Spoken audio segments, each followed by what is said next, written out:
Thirukumaran entertainment C V. Kumar மற்றும் Thangam cinemas Thangaraj தயாரிப்பில் சூது கவ்வும் 2 December 13 முதல் உங்கள் அபிமான திரையரங்குகளில். சென்னை புரசைவாக்கம் சாலைமான் நகரில் வீட்டிற்குள் மழைநீர் புகுந்ததால் மக்கள் சிரமத்திற்கு ஆளாகியுள்ளனர். கள விவரங்களோடு இணைகிறார் நமது செய்தியாளர் சாலமன். வணக்கம் சாலமன். தற்போது சாலைமான் நகரில் எவ்வளவு மக்கள் வசித்து வருகிறார்கள்? அவர்கள் என்னென்ன சிரமத்தை சந்திக்கின்றனர்? கள விவரங்கள். தென்கிழக்கு வங்கக்கடலில் உருவாகியுள்ள காற்றழுத்த தாழ்வு பகுதியின் காரணமாக 35 மாவட்டங்களில் நண்பகல் 1 மணி வரை கனமழை பெய்யும் என வானிலை ஆய்வு மையம் தெரிவித்துள்ள நிலையில் தொடர்ச்சியாக சென்னையில் நேற்றிரவு முதலே கனமழையானது விட்டு பெய்து வரக்கூடிய நிலைதான் ஏற்பட்டு இருக்கிறது. குறிப்பாக இந்த மழையின் காரணமாக சென்னையில் பல்வேறு இடங்களில், அதாவது மழை பெய்தாலே நிற்கக்கூடிய இடங்களான ஓட்டேரி, புரசைவாக்கம், கோடம்பாக்கம் மற்றும் பெரம்பூர் என உள்ளிட்ட இடங்களில் மட்டுமே தாழ்வான பகுதிகளில் மழை நீரானது சூழ்ந்தபடியே உள்ளது. குறிப்பாக ஒவ்வொரு இடத்திலும் முழங்கால் அளவிற்கு அந்த நீரானது தேங்கியுள்ளது. அதாவது கனமழையானது விட்டு பெய்து வருவதால் மழை நீர் அதிக அளவிலான தேங்குவதற்குள்ள மாநகராட்சி அதிகாரிகள் உடனடியாக செயல்பட்டு நீரை உறிஞ்சக்கூடிய பணியில் தான் ஈடுபட்டு வருகிறது. இருப்பினும் எப்போதுமே வழக்கமாக நிற்கக்கூடிய இடங்களான இந்த புரசைவாக்கம், சால்மா நகர், சுந்தரம் தெருவில் தான் நாம் நின்று கொண்டிருக்கிறோம். இங்கு முழங்கால் அளவிற்கு நீரானது தேங்கி உள்ளது. இதனால் பொதுமக்கள் வாகனங்களை செல்ல முடியாத நிலை ஏற்பட்டிருக்கிறது. பழுது ஏற்பட்டு அவர்கள் தள்ளி செல்லக்கூடிய நிலையை ஏற்பட்டுள்ளது. அது மட்டுமின்றி இந்த சாலைமான் நகரில் இருக்கக்கூடிய வீடுகளில் சுமார் 100க்கும் மேற்பட்ட வீடுகள் இங்கே உள்ளது. அதில் தாழ்வான பகுதிகளில் அமைந்திருக்கக்கூடிய வீடுகளில் மழை நீரானது உள்ள புகுந்து அவர்கள் தங்க முடியாத நிலையும் ஏற்பட்டுள்ளது. மேலும் இது மட்டுமின்றி பொருளாதாரத்திலும் அவர்கள் பொருட்களும் சேதமடையக்கூடிய நிலை ஏற்பட்டுள்ளது.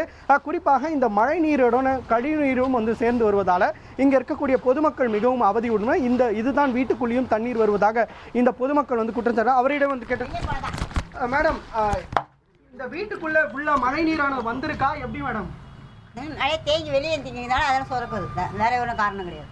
இல்ல எவ்வளவு எப்பவுமே மழை வந்தா தான் வரும், சாதாரணத்துல தான் வராது. மழை தேங்கி நிக்குதுல்ல, அப்போ ஊத்தும் தண்ணி மாதிரி வரும், வேற ஒன்றும் கிடையாது. மழை டைமுக்கு தான் வரும், நான் வெயில் காலத்துல வராது. இல்ல இதனால நீங்க எப்படி எங்க தூங்குறீங்க? எப்படி தூங்குறீங்க? அதே கட்டில் போட்டிருக்கோம். ஒரு நாள் கட்டில் இல்லைனாக்கா எங்கள் ஓரத்து மாடி மேலே படுத்துப்போம். எல்லாமே கூட்டிட்டு தண்ணியெலாம் துணியெல்லாம் பாழாயிடும், பீரோவில் வேஸ்ட் ஆகி திரும்பிச்சு போட்டாச்சு. எத்தனையும் பீரோ போட்டு இப்போ ஒரு பீரோ உள்ளே பாருங்க, உள்ளே கூட அப்படியே லைனாக ஊத்தம் தண்ணியுமே அந்த வெளி தண்ணி போனாக்கா எங்களுக்கு இதுவாகிடும். வெளி தண்ணி போய் மழை விட்டா கூட அந்த மெட்ரோ வாட்டர் அங்கங்கே திறந்துட்டாங்க. அவனுங்கன்னா வெளியே மோட்டர் போட்டு விடனால வீடுங்களுக்கு பாதிக்கும், வேற ஒன்றும் கிடையாது. அரசுக்கு ஏதோ கோரிக்கை ஏதாவது வைக்கிறீங்களா? அரசுக்கு அவங்க தான் நடவடிக்கை எடுக்கணும். இப்படி வெளியே ஊற்றுற மெட்ரோ ரயில் தண்ணியை லாரி மூலமாக எடுத்துன்னு போய் இதில் ஓட்டேரி மணியில் காவா தண்ணியில் ஊற்றுனாக்கா பிரச்சனை வராது. மழை விட்டு எவ்வளோ நேரம் ஆகுதுங்க, போயிடும். மழை விட்டியானா அவங்க கான்ட்ராக்டர்னால லாரி வச்சு அனுப்பணும். இந்த மழை விட்டோன்னு என்ன பண்ணாங்க, ஈஸியாக வேலை முடிக்கிறதுக்காக அந்த மெட்ரோ ரயில் தண்ணியை தூக்கி வெளியே விட்றாங்க. பார்த்தீங்களா, மோச்சம் தட்டு மணியில் பள்ளம் தண்ணி எடுத்துன்னு ஊற்றுறாங்க.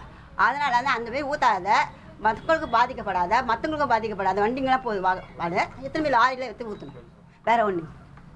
தொடர்ச்சியாக இந்த வீடுகளில் புகுந்த மக்கள் குற்றம் சாட்டுவது என்னவென்றால், உடனடியாக நீரை அகற்றாததற்கே காரணம். குறிப்பாக கழிவுநீர் தொடர்ச்சியாக இந்த மழை நீருடன் கழிவு நீரோடு கலந்து வீட்டிற்குள்ள புகுவதால் அவர்களுக்கு சுகாதார கேடும் ஏற்படுகிறது.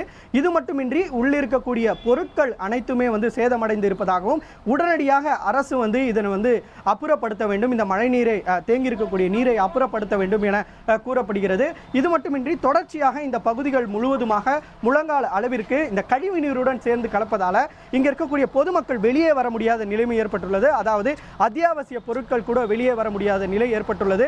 இதனால வாகன ஓட்டிகள், குறிப்பாக இந்த காலையிலிருந்து பெய்து வருவதால 10 மணிக்கு மேல், அதாவது வேலைக்கு செல்லக்கூடிய பொதுமக்கள் மற்றும் வாகனங்களில் செல்லக்கூடிய பொதுமக்கள் என அனைவரும் பாதிக்கப்பட நிலையே இங்கே ஏற்படுவதாக அப்பகுதி மக்கள் குற்றம் சாட்டுகின்றனர்.